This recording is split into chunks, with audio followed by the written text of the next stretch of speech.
বিদ্যাৰ্থীৰ মাজলৈ মই 7 দিনৰ বাবে অহা কথা এটা কৈছিলোঁ আৰু বিদ্যাৰ্থীৰ মাজলৈ নিয়মমাফিকভাৱে অহা এই 7টা দিনৰ কাৰণে মই এটা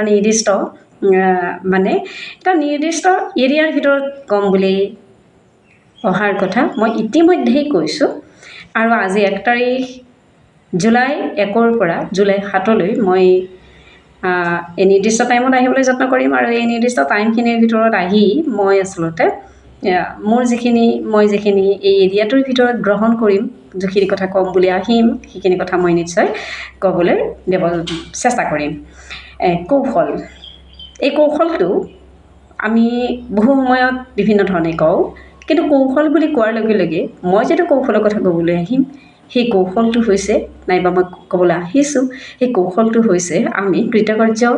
নাইবা যিকোনো এটা পৰীক্ষাত আমি ভাষাণী পৰীক্ষাত হওক নাইবা বছৰেকীয়া পৰীক্ষাত হওক নাইবা আন বিভিন্ন ধৰণৰ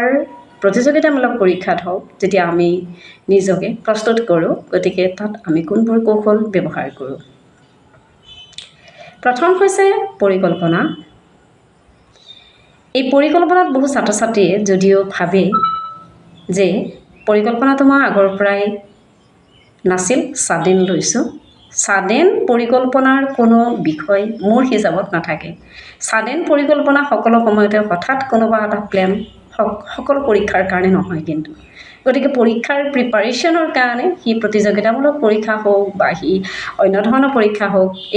এই পৰীক্ষাৰ কাৰণে কিন্তু আমি সদায় এটা কথা মন কৰিম নিশ্চয় যে পৰিকল্পনাটো আমাক আগৰ পৰাই লাগিব আমি পৰিকল্পিতভাৱে আগবঢ়াৰ এটা মানসিকভাৱে প্ৰস্তুতি চলোৱাটো কৌশলৰ প্ৰথম আৰু প্ৰধান বিষয় পৰিকল্পনা অবিহনে আমি কৌশল প্ৰস্তুত কৰিব নোৱাৰোঁ গতিকে আমাক প্ল্যান লাগিব মানে আমাক পৰিকল্পনা লাগিব প্ৰথম কথাটোৰ পিছতে দ্বিতীয় কথাটো আমাৰ মাজলৈ আহিব যে আমি যি পৰিকল্পনা ল'ম বা যি পৰিকল্পনা আমি গ্ৰহণ কৰিম সেই পৰিকল্পনাৰ আওতালৈ আমি কোনটো বিষয় লৈ আহিম এজন ছাত্ৰই কোনটো বিষয় লৈ আহিব বা এজন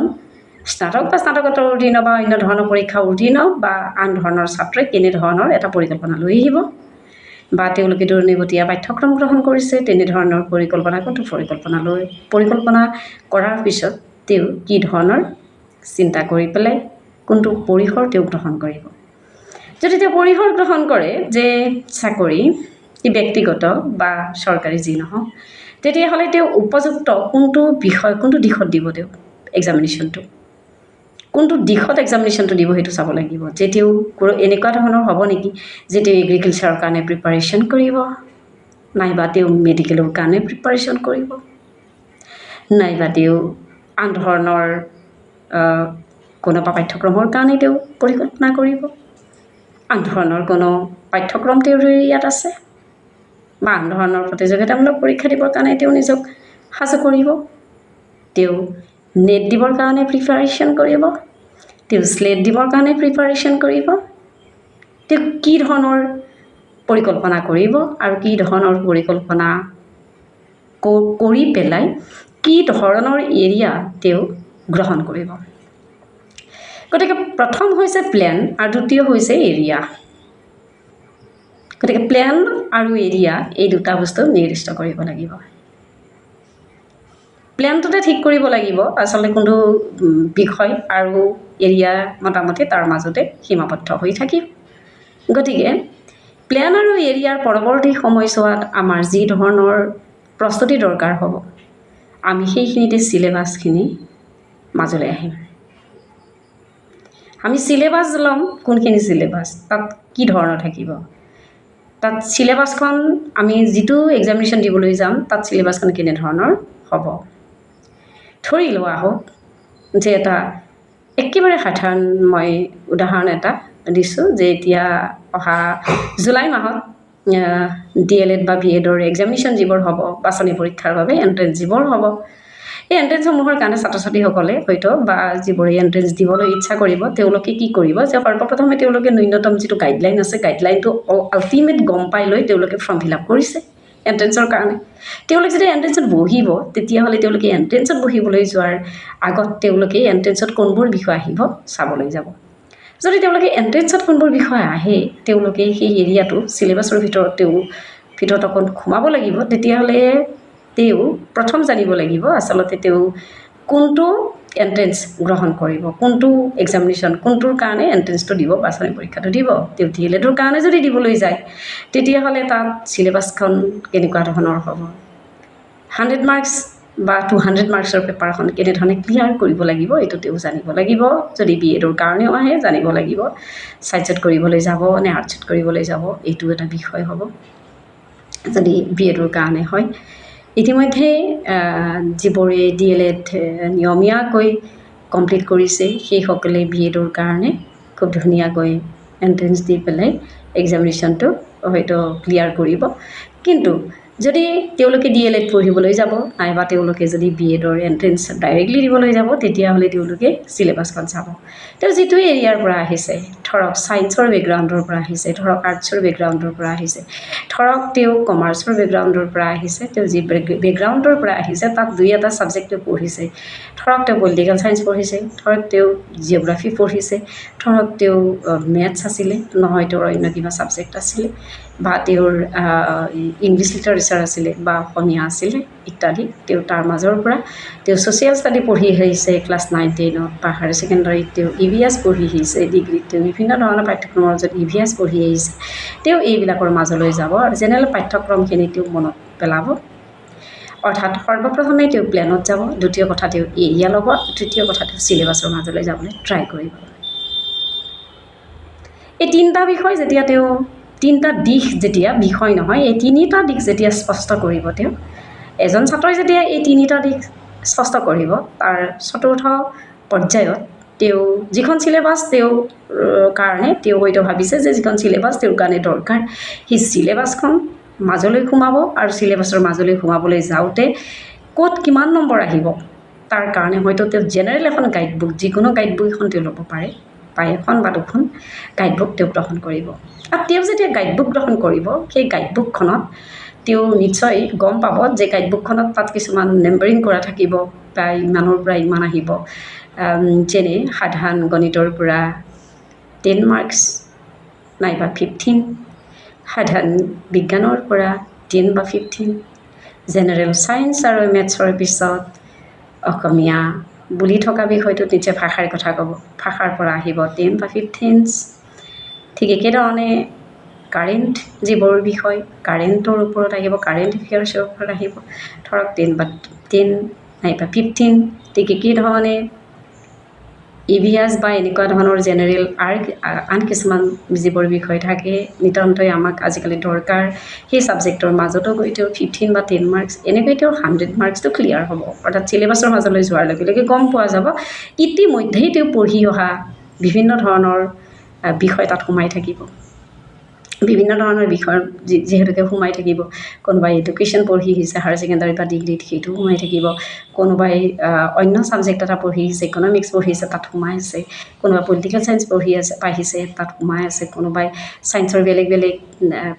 কাকত পঢ়ি আছে জুলজি পঢ়ি আছে তাত সোমাই আছে কোনোবা হয়তো মেথছ পঢ়ি আহিছে তাত সোমাই আছে কোনোবা হয়তো অন্য ধৰণৰ ছাবজেক্ট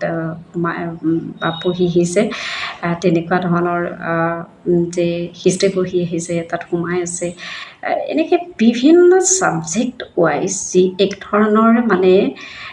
মিশ্ৰণ এই ধৰণৰ মিশ্ৰণবোৰ তাৰ মাজত সোমাই থাকিব কাৰণ আজিকালি বিভিন্ন ধৰণৰ পেপাৰৰ মাজত আন বহু বিষয় সংলগ্নিত হৈ আছে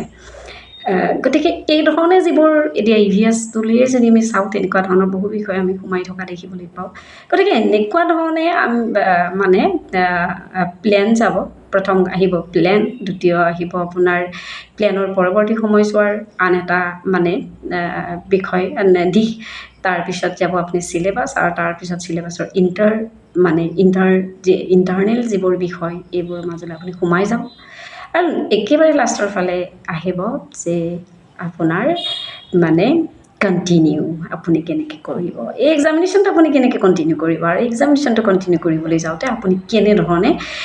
তাক মনোযোগত ৰাখিব আপুনিতো ইতিমধ্যে নিশ্চয় গাইড বুক এখন হ'লেও আপুনি কালেকশ্যন কৰিছে যিকোনো গাইড বুকতে সেই জেনেৰেল নিয়ম কানুনখিনি আপোনাৰ পোৱা যায় গতিকে সেই জেনেৰেল নিয়ম কানুনখিনি বৰ ধুনীয়াকৈ মানে চাই লওক ফৰ্ম যেতিয়া আপুনি এপ্লাই কৰিছিলে তেতিয়াও আপুনি কিছুমান কথা জানে গতিকে সেইখিনি আপুনি ধুনীয়াকৈ চাই লওক এই দুটা কথা আপুনি যেতিয়া কনফাৰ্ম হ'ব তেতিয়া গম পাব ভিতৰলৈ গৈ থাকিব মানে অলপ অলপ গমেই পাই থাকিব যে এইটো মানে এনেকৈ পঢ়িলে ভাল হ'ব এনেকৈ পঢ়িলে থাউকতে মানে যিবোৰ বস্তু পটককৈ মানে যে এনেকুৱা হয় টপ হৈ থাকে কিছুমান বস্তু গতিকে সেই টপ বস্তুবোৰ আপুনি প্ৰথমতে গম পাই ল'লে বা সেইবোৰ বস্তু চব ধুনীয়াকৈ ৰাখিলে তাৰ পৰৱৰ্তী সময়ছোৱাতে আপুনি এতিয়া একেবাৰে প্লেন শেষৰ ফালে যাব গতিকে আপুনি যেতিয়া এটা এণ্ট্ৰেঞ্চ এটা পৰীক্ষা এটা ডাঙৰ পৰীক্ষা আৰু এটা সৰু পৰীক্ষা সৰু সৰু ডাঙৰ পৰীক্ষা বুলি নাথাকে এণ্ট্ৰেঞ্চৰ কাৰণে আপুনি যদি প্ৰিপাৰেশ্যন কৰিছে যিকোনো এক্সামিনেশ্যনৰ এণ্ট্ৰেঞ্চৰ কাৰণে আৰু আপুনি যদি প্ৰিপাৰেশ্যন কৰিছে যে যিকোনো চৰকাৰী চাকৰি বা বেচৰকাৰী চাকৰি বিভিন্ন ধৰণৰ আন কম্পিটিটিভ এক্সামছৰ কাৰণে আপুনি তেতিয়াহ'লে এই মই যিকেইটা কথা কৈছোঁ এই ধৰণৰ ৰুলটো মই অত্যন্ত সাধাৰণ এগৰাকী মানুহ গতিকে মোৰ ৰুলটো ফ'ল' কৰিবলৈ যে সকলো মানুহকে মই ক'ম এইটো কথা মোৰ দিগদাৰ হ'ব যে যিয়ে ভাল পায় সেই কথাখিনি আপোনালোকে মনত ৰাখিব পাৰে যে সৰ্বপ্ৰথমে প্লেনত যাওক প্লেনৰ পিছতে আপুনি পৰিধি নিৰ্মাণ কৰক যে আপোনাৰ পৰিকল্পনা ৰাখক আপুনি পৰিধি নিৰ্মাণ কৰক আপুনি চিলেবাছৰ ভিতৰত যাওক আপুনি পাঠ্যক্ৰমৰ ভিতৰলৈ সোমাওক পাঠ্যক্ৰমৰ ভিতৰত আপুনি কিছু সময় অতিবাহিত কৰক আপুনি নিয়মিত অন্ততঃ কেইদিনমান পঢ়ক আপুনি দেখিব এণ্ট্ৰেঞ্চ আপুনি এদিন পাছ কৰিব আপুনি ইচ্ছা কৰা বিষয়টোত আপুনি যিটো ধৰক মানে কোনোবাই DLED পঢ়িব গৈছে কোনোবাই BEd পঢ়িব গৈছে কোনোবা অন্য কৰিব গৈছে আপুনি চিট পাই আছে আপুনি দেখিছে যে আপুনি যিটো পৰীক্ষা পাছ কৰি এটা চাকৰি পৰিকল্পনা কৰিছে আপুনি সেইটো পাই আছে আপুনি যি কৰিব বিচাৰিছে আপুনি সকলোখিনি কৰিব পাৰিছে বিদ্যাৰ্থীৰ সমূহ ছাত্ৰ ছাত্ৰীক আৰু মোৰ ভিডিঅ' চোৱা সমূহ ছাত্ৰ ছাত্ৰীক মই এই কথাটো ক'ব বিচাৰিম যে আজি মই একেবাৰে চিম্পল হিচাপে মই বিষয়টো লৈ আহিছোঁ আৰু মই খুব কম সময়ত যদিও ক'ব বিচাৰিছিলোঁ কিন্তু ইমান কম সময়ত মোৰ কোৱাটো সম্ভৱ নহয় যিহেতুকে মই এইটো এটা ন্যূনতম মানে কৌশলক লৈ আহিছোঁ মই এটা ন্যূনতম মানে দিশ প্ৰকট কৰাৰ কাৰণে গতিকে কৌশলত মই আজি প্ৰথম দিনটোত নিশ্চয়কৈ এই বিষয়কেইটাৰ ওপৰত এই দিশকেইটাৰ ওপৰত গুৰুত্ব দিবলৈ ক'ম আৰু এই দিশকেইটাৰ ওপৰত গুৰুত্ব দিলে কৃতকাৰ্য নোহোৱাৰ কাৰণ নিশ্চয় নাথাকে মোৰ ইউটিউব চেনেলটো চোৱা সকলোকে মই ধন্যবাদ দিম আৰু যিবোৰৰ মোৰ ইউটিউব চেনেলটোৰ পৰা লাভ হৈছে মোৰ কথাখিনি আপোনালোকক কিবা অকণ সহায় কৰিছে আপোনালোকে ছাবস্ক্ৰাইব কৰিব আৰু মোৰ পৰিয়ালটো বঢ়াব ধন্যবাদ